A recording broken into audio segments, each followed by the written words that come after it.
आज विपक्ष की बड़ी बैठक, कौन होगा प्रधानमंत्री पद का चेहरा। जी हां दोस्तों, मैं हूं इंजीनियर स्नेहा और आप देख रहे हैं नेशनल चौपाल। बता दें कि आज बिहार के पटना में एक बड़ी बैठक हुई जिसमें करीब करीब 15 विपक्षी पार्टियां जो है वो शामिल हुई और ये सारी जो मीटिंग हुई है वो नीतीश कुमार इनके नेतृत्व में यह मीटिंग हुई है। और इस बैठक के बाद तमाम पूरे देश के अंदर तमाम लोगों की जो नजरें हैं वो इस बैठक पर रही थी।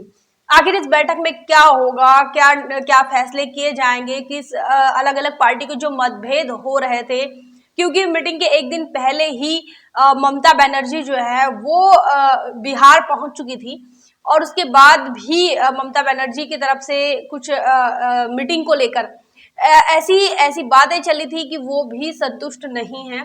उनकी तरफ से भी जो है कांग्रेस को लेकर कुछ सवाल आज भी बने हुए थे। इसी के साथ साथ अरविंद केजरीवाल जो है वो उनके पास भी कांग्रेस को लेकर सवाल बने हुए हैं। इतना ही नहीं, अरविंद केजरीवाल और पंजाब के मुख्यमंत्री जो हैं उनका जो रवैया है कांग्रेस को लेकर, वो रवैया तमाम लोगों ने देखा, पूरे देश ने देखा कि गहलोत को लेकर उन्होंने कैसी बात कही राजस्थान के सीएम को लेकर। इसी के साथ साथ अरविंद केजरीवाल का ये भी कहना था, अरविंद केजरीवाल के प्रवक्ता का ये कहना था कि कांग्रेस ने जो है वो दिल्ली और पंजाब को छोड़ देना चाहिए और पूरे देश में फिर उन्होंने जो है वो काम करना चाहिए। तो इस प्रकार कांग्रेस से जो है तमाम जो नेता है अलग अलग पार्टियों के, वो अपनी अपनी राजनीतिक जो है पार्श्वभूमि, अपनी राजनीतिक जो जमीन है वो खोना नहीं चाह रहे हैं, साथ में भी आना चाह रहे हैं और साथ में नहीं भी आना चाह रहे। तो इस प्रकार की बड़ी बड़ी जो बातें हैं उस पर मैं आपकी नजरें जो है वो आकर्षित करना चाह रही हूँ। इसी के साथ साथ इस बैठक में जितने भी लोग शामिल हुए, तो इस बैठक में महत्वपूर्ण जो मुद्दा रहा वो मुद्दा ये रहा कि कैसे इस देश के अंदर बीजेपी को रोकना है, कैसे प्रधानमंत्री मोदी नहीं बनना चाहिए, इसके लिए क्या बड़े प्रयास कर सकते हैं। तो इसके लिए सारी जो पार्टियों की बैठक है वो यहाँ पर इस बैठक में शामिल, सारी पार्टियां इसमें शामिल हुई। इस बैठक में ममता बनर्जी शामिल हुई थी, अखिलेश यादव दिख रहे हैं, स्टॉलिन दिख रहे हैं, हेमंत सोरेन है, शरद पवार है। तो ये तमाम सारे जो लोग हैं वो एक साथ दिख रहे हैं, नीतीश कुमार है, लालू प्रसाद यादव है। तो ये तमाम जो विपक्षी पार्टी है वो एकत्रित तो हुई है। फिलहाल जो है किसी नतीजे पर ये बैठक नहीं पहुंची है और ये बैठक नतीजे पर तब तक नहीं पहुंचेगी जब तक इस देश के अंदर मोदी को रोकने के लिए कोई ब्रांड चेहरा सामने ना हो। तमाम लोगों में से ये विपक्षी पार्टियों के जो अलग अलग नेता है, चाहे नीतीश कुमार हो, चाहे ममता बनर्जी हो, तमाम लोगों को लगता है कि हम ही जो है वो पीएम का चेहरा होना चाहिए। तो इस प्रकार खड़गे हो तो कांग्रेस को लगता है कि कांग्रेस की तरफ से जो है प्रधानमंत्री के लिए वो चेहरा देंगे। वही नीतीश कुमार को भी लगता है कि वो प्रधानमंत्री बने। वही आपको बता दें कि ममता बनर्जी को भी लगता है कि वो प्रधानमंत्री बने, क्योंकि इसके पहले उन्होंने ये भी कहा है कि वो उनका जो गोत्र है वो सबसे श्रेष्ठ गोत्र है। तो इन विपक्षी पार्टियों में जो बैठक हुई तो इसमें से सबसे बड़ा गोत्र जो है वो ममता बनर्जी का है। तो ऐसे में अभी तक ये फैसले पर नहीं पहुंचे हैं, मतभेद अभी भी बने हुए हैं, क्योंकि अरविंद केजरीवाल जो है वो प्रेस कॉन्फ्रेंस में मौजूद नहीं थे, बैठक के बाद तुरंत दिल्ली निकल गए। तो ऐसा नहीं कह सकते कि विपक्ष में जो है वो अभी तक ये जो विपक्ष एकता हो रही है, कोई मजबूत विकल्प है देश के अंदर, ऐसा नहीं दिख रहा है। उसके बाद लगातार आपको ये भी बता दें कि यहाँ AIMIM को शामिल नहीं किया गया है, उन्हें न्योता नहीं दिया गया था, बहुजन समाज पार्टी को न्योता नहीं दिया गया है। तो ऐसे में बिना दलितों के, बिना आदिवासियों के, बिना मुस्लिमों के रिप्रेजेंटेशन के ये बैठक जो है, ये विपक्ष की बैठक कैसे सफल हो पाएगी। वह देश जो है वो ये भारत लोकतांत्रिक देश है और इस लोकतंत्र में तमाम लोगों का जो वोट है वो महत्वपूर्ण है। हर one man one vote one value, ये इस देश का लोकतंत्र कहता है। और ऐसे में इनके नेताओं को अगर बुलाया नहीं जा रहा है तो इसका मतलब यह है कि क्या विपक्ष ये नहीं चाहता कि दलितों का रिप्रेजेंटेशन हो या फिर उनका पॉलिटिकल रिप्रेजेंटेशन बढ़े। क्या विपक्ष जो है वो भी मोदी की तरह ही या बीजेपी की तरह ही कम्युनल होकर सोच रही है, या वही रवैया है जो आज तक कांग्रेस का रहा था दलितों को लेकर, कांग्रेस का आज तक रहा था आदिवासियों मुस्लिमों को लेकर, वही रवैया अगर विपक्ष एकत्रित भी हो रहे हैं बावजूद उसके अगर उनका यही रवैया है तो यकीन मानिए ये काफी मुश्किल होगा। वही बहन मायावती जी ने तो ये पहले ही इसका जिक्र कर दिया था, कहा था कि दिल मिले ना मिले हाथ मिलाते रहिए, इस प्रकार की कहावत को ये चरितार्थ करते हैं।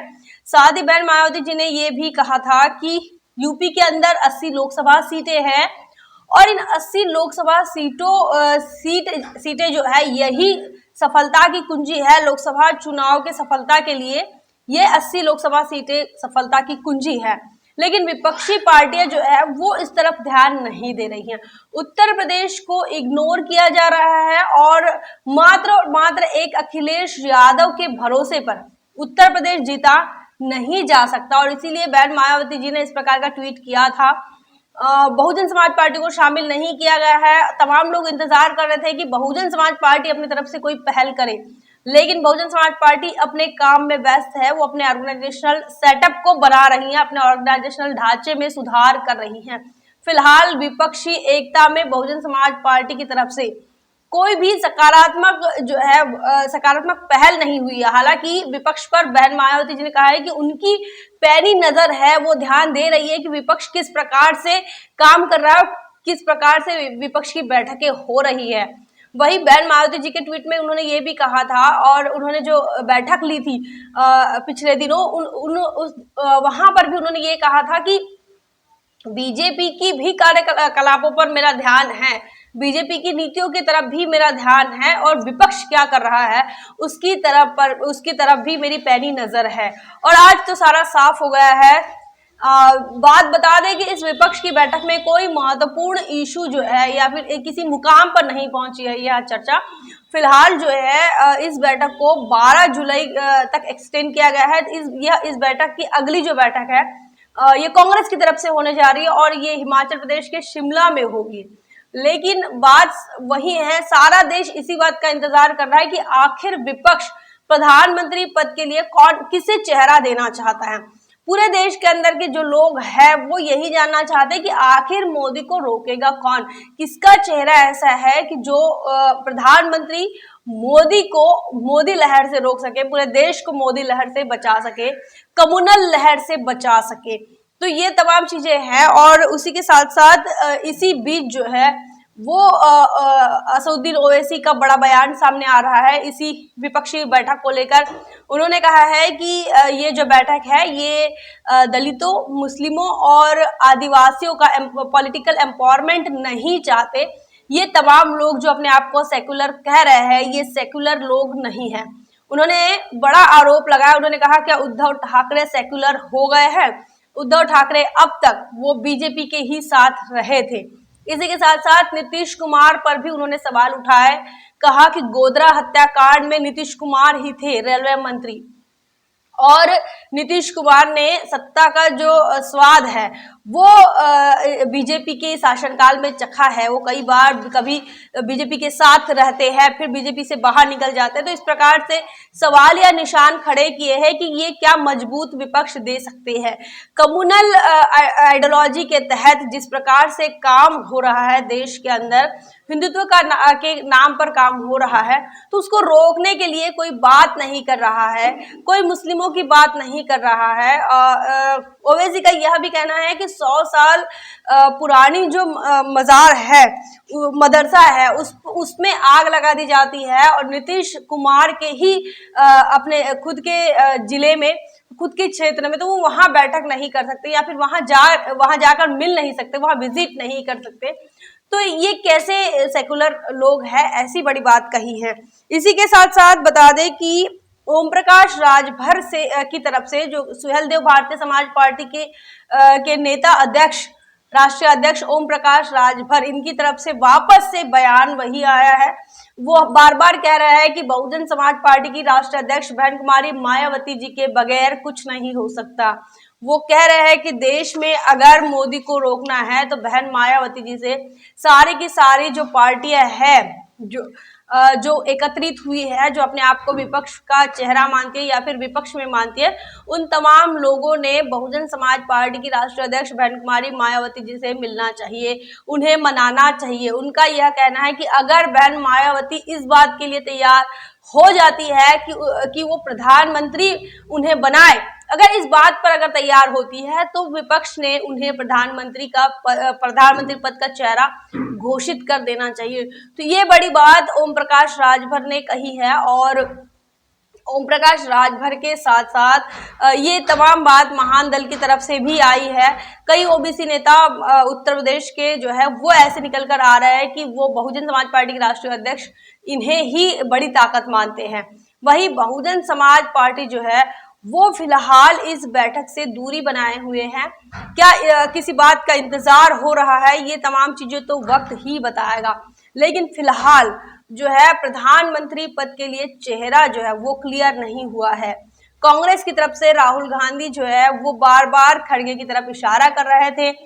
इस बैठक के दौरान वो राहुल गांधी खड़गे को ज्यादा महत्व दे रहे थे। वही बैठक की तरफ अगर देखा जाए तो वहां नीतीश कुमार जो है वो अपने आप को जो है वो प्रधानमंत्री का चेहरा मान रहे हैं।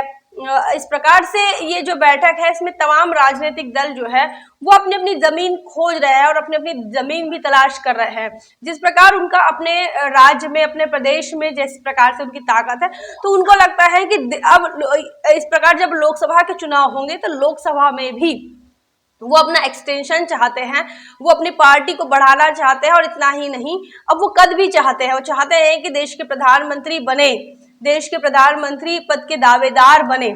तो इस प्रकार से इस बैठक में जो है अभी किसी भी एक चेहरे पर एक मुश्ती या फिर एक मत नहीं हुआ है। लेकिन देश भर से जो आवाजें आ रही है, देश भर से जिस प्रकार से लोगों की प्रतिक्रिया आ रही हैं, इस ऐसे में ये जो विपक्ष की बैठक है, इस विपक्ष की बैठक का फिलहाल जो है वो किसी मुकाम पर नहीं, किसी फैसले पर नहीं पहुंची है। और अभी तक वो प्रधानमंत्री पद के लिए चेहरा बनाने के लिए नाकाम रही है। हालांकि दूसरी बैठक में क्या होगा वो तो वक्त ही बताएगा। लेकिन पूरे देश की तरफ से, अलग अलग लोगों की तरफ से जो बयानबाजी आ रहे, तमाम लोगों का जो इशारा है वो बहुजन समाज पार्टी की राष्ट्रीय अध्यक्ष की तरफ है, बहन कुमारी मायावती जी की तरफ है। और क्यों ना हो, बहुजन समाज पार्टी जो है वो इस देश के अंदर तीसरी राजनीतिक बड़ी पार्टी है। बीजेपी कांग्रेस के बाद अगर कोई पार्टी है देश के अंदर तो वो वोट बैंक में सबसे बड़ी पार्टी बहुजन समाज पार्टी है। और कश्मीर से कन्याकुमारी तक अपनी पार्टी का जो है वो ऑर्गेनाइजेशनल सेटअप उसका है, उसके पास संगठन है, लोग हैं, और तमाम अलग अलग प्रदेशों में बहुजन समाज पार्टी का अपना प्रदेश कार्यालय है। और हर राज्य में बहुजन समाज पार्टी जो है वो चुनाव लड़ती है। तो ऐसे में बहुजन समाज पार्टी की तरफ तमाम लोग जो है वो आशा उम्मीद की नजरों से देख रहे हैं। विपक्ष में बहुजन समाज पार्टी को लेकर और विपक्ष की बैठक को लेकर लोग जो है ये देख रहे हैं कि कब बहुजन समाज पार्टी की राष्ट्रीय अध्यक्ष इन्हें इनवाइट किया जाता है या फिर कब उन्हें शामिल किया जाएगा। इस देश के अंदर अब तक बहुजन समाज से, खासकर शेड्यूल कास्ट से प्रधानमंत्री नहीं बना है। शेड्यूल कास्ट से जो है राष्ट्रपति बने हैं, शेड्यूल ट्राइब से भी राष्ट्रपति बने हैं, लेकिन प्रधानमंत्री अब तक नहीं बने हैं। तो ये एक बड़ी बात है कि अब जो देश है वो चाहता है कि कुछ अलग हो। सवर्ण प्रधानमंत्री, ठाकुर प्रधानमंत्री, राजपूत और ठाकुर क्षत्रिय प्रधानमंत्री इस देश ने देखे हैं, गुजराल जैसे प्रधानमंत्री इस देश ने देखे हैं, अल्पसंख्यक प्रधानमंत्री इस देश ने देखे हैं, सवर्ण को तो देखते ही आ रहे हैं, तो ब्राह्मण प्रधानमंत्रियों को भी इस देश ने देखा है। अब यह देश जो है वो दलित प्रधानमंत्री देखना चाहता है। लेकिन क्या कांग्रेस अपनी विचार में, क्या कांग्रेस अपनी नीयत में सुधार करने वाला है? जिस प्रकार से सुहेल देव भारतीय समाज पार्टी के ओम प्रकाश राजभर, इनकी तरफ से जो सलाह बार बार आ रही है, क्या इस सलाह पर विपक्ष जो है वो अपना ध्यान आकर्षित कर रहा है, या फिर सुहेलदेव भारतीय समाज पार्टी के राष्ट्रीय अध्यक्ष ओम प्रकाश राजभर इनकी बातों पर विपक्ष ध्यान नहीं दे रहा है। और जिस प्रकार ओवैसी ने कहा है कि ये पॉलिटिकल एम्पावरमेंट नहीं चाहते हैं दलितों, मुस्लिमों, आदिवासियों का, तो आज भी इस विपक्ष की बैठक पर ये सवाल या निशान खड़े हैं कि ये जो विपक्ष है क्या वो गैर मुस्लिम, गैर आदिवासी और गैर दलित समुदाय के रिप्रेजेंटेशन को ध्यान में रखकर अगर विपक्ष बन रहा है तो बीजेपी में और विपक्ष में विचारधारा के तौर पर, नीतियों के और कार्यकलापों के तौर पर आखिर कितना फर्क है। तो ये तमाम बातें जो है आज के इस विपक्ष की बैठक से सामने आ रहे हैं, तमाम सवाल खड़े हो रहे हैं। प्रधानमंत्री पद के लिए आप किसका चेहरा देखना चाहते हैं, कमेंट सेक्शन में जरूर लिखें। बने रहे नेशनल चौपाल पर, तब तक के लिए जय भीम, जय भारत। बहुजन विचारधारा को घर घर तक पहुंचाने के लिए हमारे YouTube चैनल को सब्सक्राइब करें, लाइक करें, कमेंट करें, शेयर करें और बेल आइकन की घंटी दबाना ना भूलें।